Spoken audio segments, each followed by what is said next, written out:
train back on the tracks following a 31-0 blowout of the Raiders and a 29-18 victory over the Commanders. Jalen Hurts threw 2 touchdowns. The run game accounted for another 2 on an afternoon where the Eagles tied their highest offensive output of the season with 385 yards. Ooh. So, Jeff, have the Eagles righted the ship, so to speak, on offense? I hope so, and I think so. Here's the thing. It's not about, to me, it's not about offensive production. It's about the formula they use to win. This is their formula. I know it's not sexy. I know everybody on Get Up and on First, that's not pretty. When Breeze and I were talking about it, it's boring to watch. It can be boring to watch. But this is their style of winning, and every coach has to know what their specific formula is. And for them, a low-risk, high-reward formula is the one that works. Play really good defense. They're about to get Lane Johnson back at right tackle. Jalen Carter's going to come back, so 2 of their best players on their football team. They are leaning more into Saquon and Bigsby, running the football, getting into empty, watching Jalen Hurts be able to use his legs, spread everything apart so he can see it. They're finding their formula to win. This is a very good football team. Do not sleep on them. They will not be intimidated once they hit the playoffs. And by the way, 21 years, NFC East, never back-to-back titles. To get that's a big deal. Last time 04. Exactly. I look at this. I remember back in 2018 when we won the Super Bowl. I was in New England at a time, and we ended up losing the game to Miami on that Miami Miracle. We ended up losing the game in Pittsburgh with a chance to clinch the division. And at that point, all the articles were being written. Mad Dog was on the radio saying, this Patriots team, the dynasty is over. Brady can't do it anymore. I was. No. I jumped to conclusions. Probably. I would agree. Our last 2 games that season, we played the New York Jets and we played the Buffalo Bills. 2 teams that were already eliminated for the playoffs, weren't good football teams. We beat up on both of them. The confidence that we gained as a football team now walking into the playoffs allowed us to feel good and go win football games. We're going to continue to talk about for this Philadelphia Eagles team. Oh, well, they beat the Raiders. The Raiders stink. Oh, well, they beat the Commanders. Jaden Daniels is not out there. Marcus Mariota got hurt. Beyond all of that, this is an offense that got a new offensive coordinator in Kevin Patullo at the beginning of this season. Throughout the entire season, we've talked about what's their identity. They're trying to figure that out. They're trying to get on the same page where players believe in coaches and coaches believe in players. Throughout the stretch of these last 4 games, they've already won 2. They play Buffalo next. They can win that game and then beat the Commanders. You're now looking at an Eagles team that we know has championship pedigree. A lot of those same players are still on there. You already mentioned getting healthy with Lane Johnson and Jalen Carter. Now you have a quarterback who's thrown 5 touchdowns and 0 interceptions in the last 2 games. That now we're walking in and you're like, you know what? We're going to get an empty and throw the ball. We're going to double-team guys up front and run the ball. We feel good about the plan that we now have moving forward, walking into the playoffs. So because of that, regardless of the opponent, I feel really good about this offense. Yeah, listen, I think that team, to me, I got to see a little more than besides beating the Commanders. That game was a disaster, and I can't go crazy about beating the Raiders. Raiders are a horrific team. I got to see a little more. Now, the one thing I do like is both receivers last week played well. Devontae Smith and A.J. Brown, they have 185 yards combined in receptions, so they got them back involved in the game. I am not going to really have a feel on the Bill and on the Eagles until I see them in the playoffs. I know this week Buffalo, but they clinched the spot.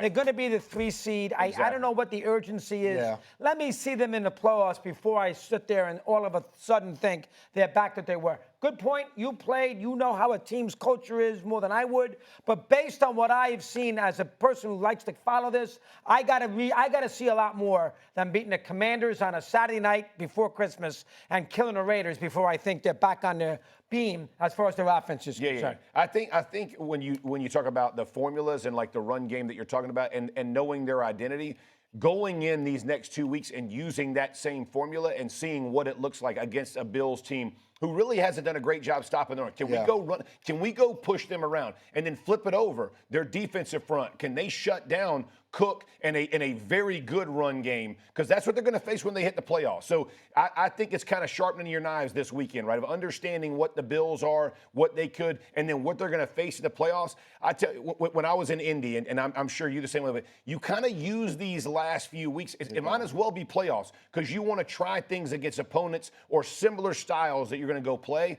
that's what they're going to get this next week. Not the Commanders, but this week. Something I think that's interesting these last couple of weeks, especially last week, with Jalen Hurts, 7 rushing attempts. Like, how much more of that needs to happen to carry over into this Bills game, carry over into the playoffs for this offense to take the next step? Yeah, 10 I love him getting 10 rushes a game, right? So whether it's out of empty, whether it's zone read out of gun, but again, I need to see them. I want to see them under as well. You can't do it all, right? Like, I understand that. But finding your rhythm to be able to do a little of both, right? Like, one drive is going to be empty, one drive is going to be, and figuring that part out. But the use of his legs and spreading apart, getting AJ inside and getting Smith that too, like those are hard matchups for defenses. And now you're basically removing half the defenses following those guys, and now you have open lanes where he can go get himself out there without taking unnecessary shots. Because the worst thing for him is taking a weird shot that your quarterback can't play anymore, right? So he has to have that bounce. But I love 10 touches for him truly running the ball once you hit playoff time. According to your point, it's been 14 attempts that he's had for basically 80 yards over the last 2 games. And when you are going spread, it allows him to see things right now. All of it. So now when I'm empty, I can see, all right, they're playing man, they're playing zone. Now, if I don't like the picture, I can take off and see where those open lanes are. So I think to that point, Kevin Patullo, the offensive coordinator, now you're talking to Jalen, you're like, I think we found what works for us. And now moving forward, we can continue to do that as the playoffs come across. Now remember, they're going to play an NFC West Who they team play is huge. in that first round. Yeah. Because they're going to be the 3 seed. And the NFC West losers, San Francisco, LA, or Seattle, one of those teams could be the 6th seed. I wouldn't want LA. Green Bay's the 7th seed, let's say. And they're going to play one of those teams I wouldn't want in LA. their building. I don't And that's going to be a very tricky game to call. I agree. So what the Eagles do in the next 2 games, I'm not going to pay too much attention to because that first That's a good playoff point. game I like that. is That's a going to good be point. very, very hard That's for a them. good point. I mean, there's obviously like rest situations too that teams will take into account. And the So Rams won't version play you the get- last game or so if they know they're We the know wild they- card right, team yeah. and things like that. Seattle, San Francisco can't do that Don't be because good. they're They gotta probably play it. playing for the The one division in the seed. first One game. seed. Usually in character in the next hour when I come up with the little madabouts, but it's Christmas. It's 48 hours away from the worst holiday of the year. But I'll be nice today. I'll think positive and cherry things. So I will do the bother segment later. I'll do the nice segment now. I put together a nice list for 2025, sort of a combination of players, athletes, and all those things. Number 5, hit it, please, is my pal Joe Buck. He just won the Ford Frick Award, which matches his father. This is one of the all-time great baseball announcers we've ever had. He's great on Monday Night Football. He's an excellent guy. Buck and Aikman are a great team. Super Bowls, the whole 9 yards. He's just great, and he's a good guy. Always comes on. He is and he won the Big Baseball Award. I like that. That's number 5. Number 4, I like him an awful lot too. This is John Schneider. He's the manager of the Blue Jays. Not only did he give me 20 minutes, Game 1 of the World Series from the field at the Sky Dome on Sirius XM Radio. Not here. On Sirius XM Radio. The next day, I was walking to the booth for Game 1 of that series, and there he is. He's working out, takes a picture with me, handled Rosenthal tremendously with the interviews before World Series. He's talking to Rosenthal Game 7 of the World Series in the 3rd inning. He's a good guy from Jersey. He gets it. Even made a little fun of our pal Joe Davis at the parade here at the Dodgers. He is number 5. Number 4. Number 3. Listen, he's done a tremendous job. This is SGA of the Oklahoma City. A, he won the MVP, deserved to play 76 games. B, they got a very, very young team, and he is a young player, and he's got to be the leader of a young team. No veterans on that OKC team, plus the coach is young. He gets a lot of credit for that. I looked at it today. He's played 28 of the available 29 games. He signed a long-term contract to stay in OKC when Kevin Durant didn't do that. So keep that in mind, too. And he stays, he never gets himself, you never read a bad thing about him. He's never in any kind of hot water. He's good to the fans, and he's a tremendous player. He's actually underrated for a guy this good. So I like him an awful lot. So SGA is number 3. Number 2, and listen, I love what he does in Mike Vrabel. Forget the fact that he's done such a great job with the coaching this year with the Patriots. Do you see what he does there in New England after every game? Saturday never did this. After every game in New England, he gives a lady reporter the first question. Did you know that? Every game, first question in the media, he specifically asks for a lady reporter. She works coached in Mass General. I can't pronounce her last name, Karen. I don't want to embarrass myself, but he does. And then when he went down to Tennessee this year, when the Patriots played the Titans in the game this year in Tennessee, he gave Teresa Walker the AP the first question because woman reporter down in AP knew her well, gave her the first question. That's a classy thing to do. And the Mass General reporter followed him as a player. That's a guy that gets it from a media perspective. I love that. And Vrabel's a tough guy. Doesn't want you to know that softer side of him. That was tremendous. I love that. So that is number 2. Now, obviously this is a huge award.